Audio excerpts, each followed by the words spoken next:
코로나 때문에 경제가 파탄났다.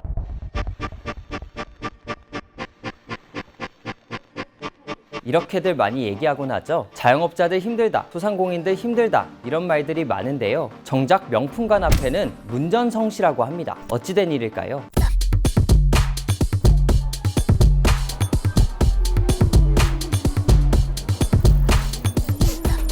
안녕하세요. CBS 노컷뉴스 김구현입니다. 혹시 요즘 백화점 가보셨나요? 명품관마다 사람들이 줄을 길게 늘어섰다고 합니다. 수백 수천만 원 하는 명품들이 없어서 못 판다는 거예요. 실제로 성공의 상징이라고 하는 롤렉스 시계, 지금 롤렉스 매장에서는 데이트 저스트, 미국 바이든 대통령이 차고 나와서 더욱 유명해진 시계인데 이게 한 1,600만 원 정도 하거든요. 그런데 없어서 못 판다는 겁니다. 그러니까 저희는 매장에 제품이 준비되어 있어요. 구매가 가능하신데 고객님 말씀하신 41mm 제품은 현재 저희 매장에는 준비가 되어 있지 않습니다. 비단 롤렉스뿐만 아니라 다른 해외 명품들도 매출이 올랐다고 합니다. 흔히 3사 백화점, 그러니까 롯데, 신세계, 현대백화점의 2020년 품목별 매출 현황을 보면 대부분 품목들은 폭락했습니다. 그런데 딱 두 분야만 매출이 올랐다고 합니다. 하나는 가정용품, 이거는 뭐 코로나 때문에 집에 있는 시간이 늘었으니까 그렇다 치는데, 다른 하나는 해외 명품이었습니다. 그것도 15.1% 가장 매출이 높게 증가한 겁니다. 아니 그런데 왜 유난히 명품만 많이 팔렸을까요? 코로나 때문에 모두 힘들다고 하는데 이상하죠? 전문가들은 크게 4가지 이유로 분석합니다. 먼저 2030 플렉스 문화, 요즘 영앤리치 이런 얘기 많이 하면서 젊은 세대들이 명품 구입에 나서고 있다고 합니다. 실제로 현대백화점 연령대별 명품 소비 신장률을 보면 20대는 전년 대비 32.8%, 30대는 30.8%였습니다. 전체 명품 매출 비중에서도 2017년 20대는 4.8%, 30대는 17.4%였던 게 작년에는 7.8%와 21.4%로 각각 올라섰습니다. 명품 매출에서 20, 30대가 차지하는 비중이 지난 2017년 20% 초반 수준에서 지난해에는 30%에 가까워졌습니다. 이들의 수요를 잡기 위해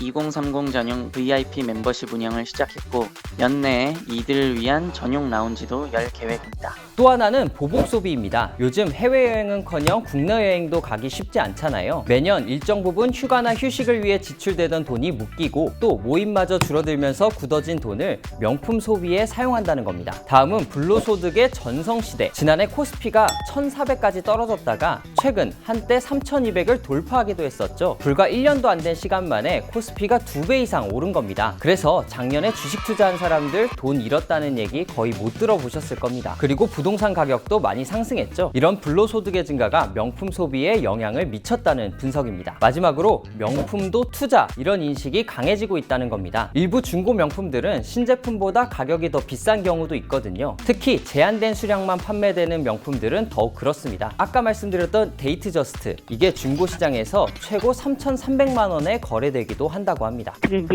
20대, 30대들도 명품 소비를 많이 해요. 그런데 이 사람들은 리셀의 개념으로 명품 소비를 해요. 그 중고 시장에 파는 거예요. 그런데 이제 상품에 따라서는 오히려 그 구매한 가격보다 더 붙여서 팔 수도 있어요. 경기가 위축될 때는 무조건 절약만 좋은 것은 아닙니다. 소비가 있어야 경제에 활력이 돌고 기업들은 제품을 생산할 수 있습니다. 하지만 명품 소비만 급증한 것이 2030 플렉스 문화가 무분별한 과시적 소비로만 변질된 것은 아닌지, 아니면 빈부격차의 단면만을 보여주는 것이라면 한 번쯤 우리가 돌아봐야 할 시대의 흐름인 것 같습니다.